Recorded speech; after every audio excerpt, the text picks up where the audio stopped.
Conociendo a Santa Teresa de Jesús, capítulo 7.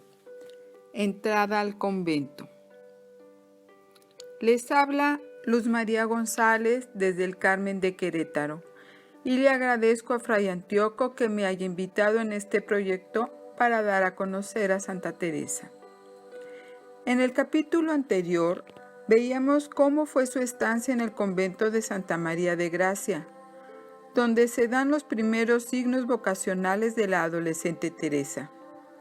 Se puede sospechar que los motivos eran más bien interesados para entrar al convento, la búsqueda de la salvación y el miedo a la condena eterna. Ella pensaba que en el convento podría pasar su purgatorio en la tierra. Tardó algunos años en madurar su decisión en casa de su padre, el que se opuso rotundamente, ya que la necesitaba para que le ayudara como ama de casa y cuidar a sus hermanos pequeños.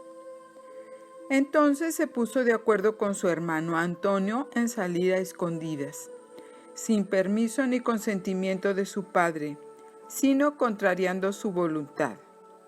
Ella, para ir al monasterio de la Encarnación, donde estaba su amiga Juana Suárez, y él se iría al convento de los dominicos de Santo Tomás. Esta decisión no le fue fácil. Ella escribe en Vida capítulo 4. Acuérdeseme a todo mi parecer y con verdad, que cuando salí de casa de mi padre, no creo será más el sentimiento cuando me muera.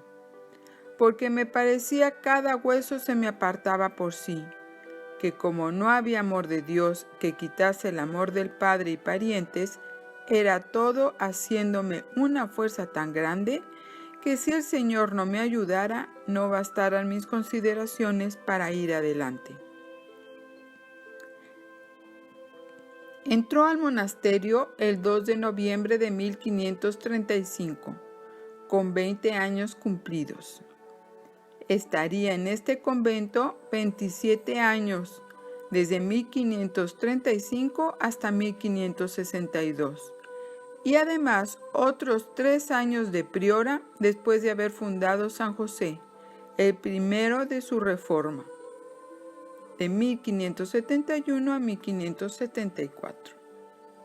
Su padre, don Alonso, aceptó finalmente la decisión de su hija, y en 1536, un año después de su ingreso, dio su dote, 25 fanegas de pan, mitad trigo, mitad de cebada, 200 ducados de oro, así como muebles y ropa.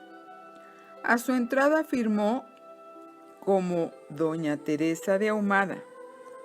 El hecho de ingresar no la convertía en monja automáticamente. El proceso de formación duraba 6 años y se dividía en 3 fases.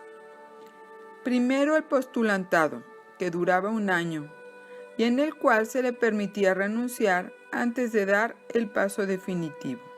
Segundo, el noviciado, en el que pasó muchos desasosiegos, pues Teresa era consciente que tenía mucho camino que recorrer para convertirse en monja. Cometía muchos errores. No le gustaba que la corrigieran y para colmo no sabía cantar. De momentos echaba de menos la vida del exterior y por momentos resentía el encierro entre aquellas paredes, aunque cuando entró a la Encarnación se llevaba la regla mitigada por el Papa Eugenio IV en 1432, donde la clausura era respetada, pero no de manera estricta. Se les permitía que vivieran ahí personas ajenas a la vida religiosa como criados y parientes, y se les permitía salir por varios motivos como para curarse de alguna enfermedad o para aliviar la situación de pobreza. Y tercero, 4 años más de formación. ¿Cómo vive Teresa la realidad del convento? Le molestaba la diferencia social que se vivía dentro del convento. Las hijas de nobles o hidalgos que aportaban buenas dotes al entrar, disfrutaban de ciertas ventajas como mejores celdas, la posibilidad de ser acompañadas o asistidas por criadas y hasta la posibilidad de tener perros. Vestían con ricas telas e incluso hasta joyas. La propia celda de Teresa tenía 2 plantas. La planta baja, en la que tenía un oratorio con imágenes, y en la superior la usaba para descansar. Ella, en un principio, se sentía bien con estos privilegios, pero cuando le surge en la mente la idea de fundar algo distinto, es consciente de todas estas cosas. Ella no las critica, pero siente que no vive como lo debería hacer una monja.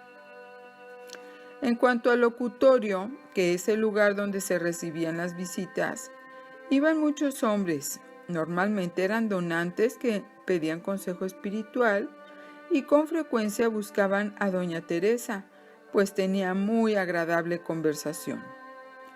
La priora lo permitía porque normalmente dejaba un buen donativo tan necesitado, pues cerca de 200 monjas que había en el convento eran muchas para alimentar.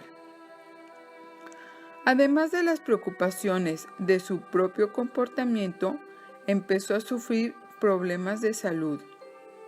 Sufría desmayos y taquicardias.